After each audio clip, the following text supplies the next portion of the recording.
Bongkar pasang pemain gencar dilakukan oleh beberapa klub Liga Indonesia demi mengejar target tertinggi di kompetisi musim 2023-2024. Tak terkecuali Persebaya, sebab musim lalu Bajul Ijo harus puas menyudahi BRI Liga 1 musim 2022-2023 di peringkat 6 klasemen, jauh dari target. Namun pergerakan Persebaya di bursa transfer kali ini cukup menarik. Mereka lebih bermain aman dengan mendatangkan beberapa nama yang berpengalaman di sepak bola Indonesia sebelumnya, ketimbang harus bertaruh dengan pemain asing yang masih buta akan peta sepak bola Indonesia. Persebaya fokus mengorbitkan pemain-pemain muda. Dalam beberapa tahun terakhir, Bajul Ijo memang dikenal tim yang kerap menyumbangkan pemain-pemain muda ke tim nasional atau klub-klub Indonesia lainnya. Tapi yang jadi pertanyaan, kok tiap tahun ada aja ya pemain mudanya? Emang Persebaya dapat dari mana pemain muda itu? Klub yang bermarkas di Gelora Bung Tomo ini dikenal rutin menghasilkan pemain-pemain berbakat yang menghiasi skuad timnas Indonesia di berbagai jenjang usia. Persebaya bahkan jadi satu-satunya tim yang setiap tahunnya konsisten mengirimkan pemain mudanya untuk mengikuti program Garuda Select yang melakukan training camp di luar negeri.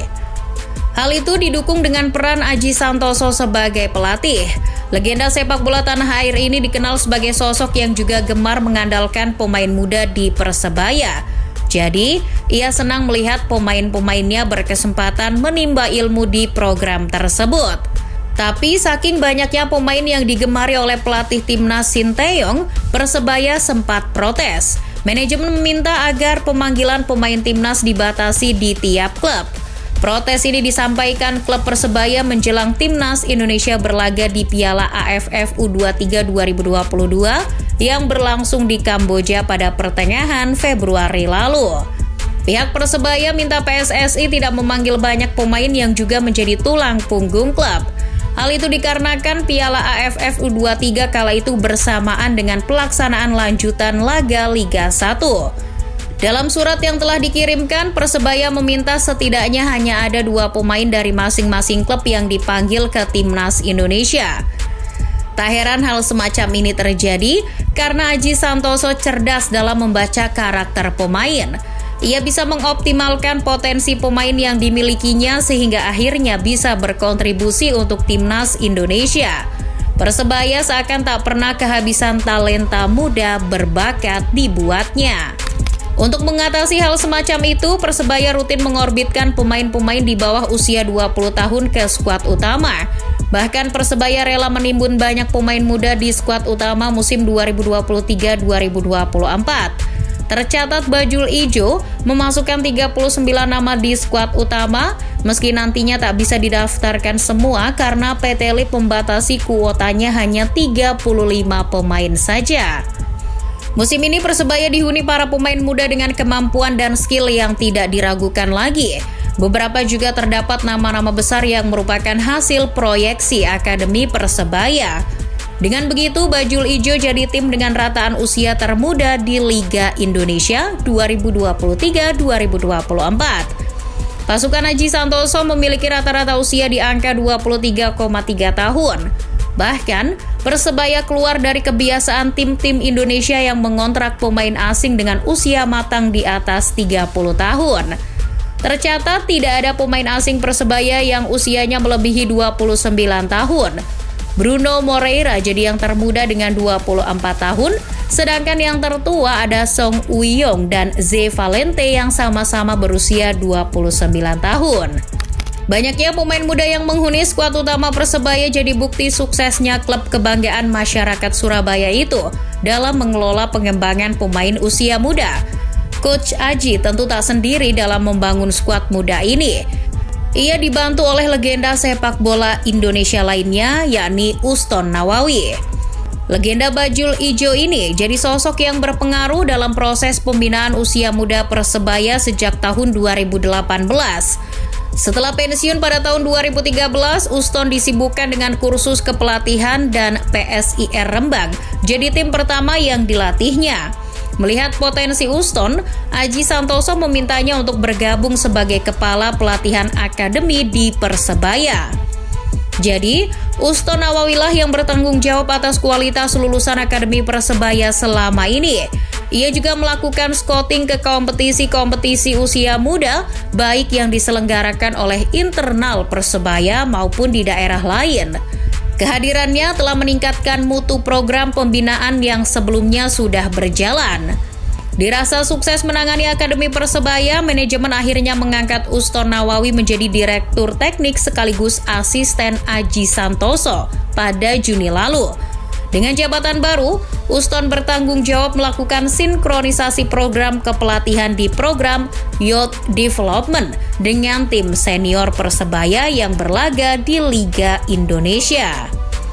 Ngomong-ngomong, soal kompetisi usia muda, Persebaya jadi tim yang masih aktif menggelar kompetisi internalnya sendiri hingga saat ini. Para pemain muda berbakat lahir dari kompetisi internal Persebaya yang telah berlangsung sejak era perserikatan. Model pembinaan tersebut sejatinya merupakan warisan dari perkumpulan sepak bola di masa kolonial. Sebanyak 20 klub bersaing dalam kompetisi yang terbagi ke dalam dua kasta, yakni Seri A dan Seri B. Menurut Direktur Persebaya, Amatir Saleh Hanifah, kompetisi yang berjalan konsisten jadi akar yang kuat dalam membangun sistem pengembangan pemain muda di Persebaya. Promosi dan degradasi yang terus dilakukan oleh Uston Nawawi di kompetisi internal Persebaya juga dipercaya jadi faktor penunjang kualitas. Dengan adanya jenjang karir dan kesempatan bermain di skuad utama Bajul Ijo, para pemain berlomba-lomba menjadi yang terbaik.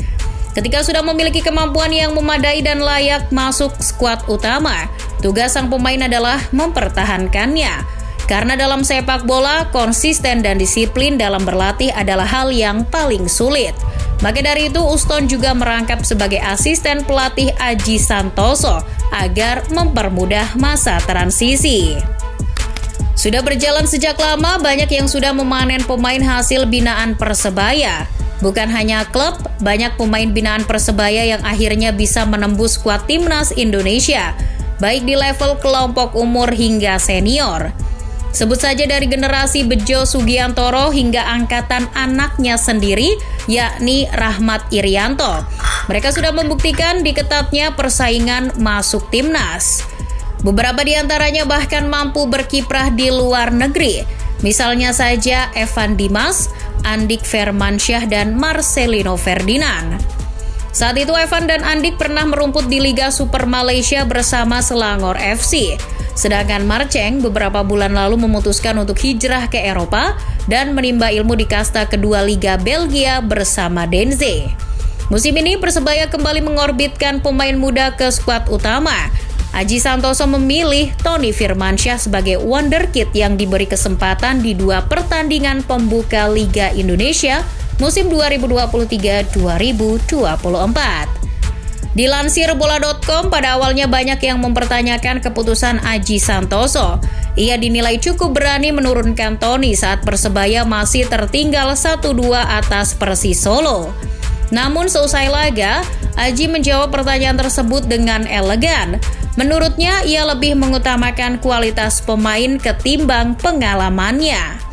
Tradisi seperti ini harus dijaga dan kalau perlu ditiru oleh klub-klub lain.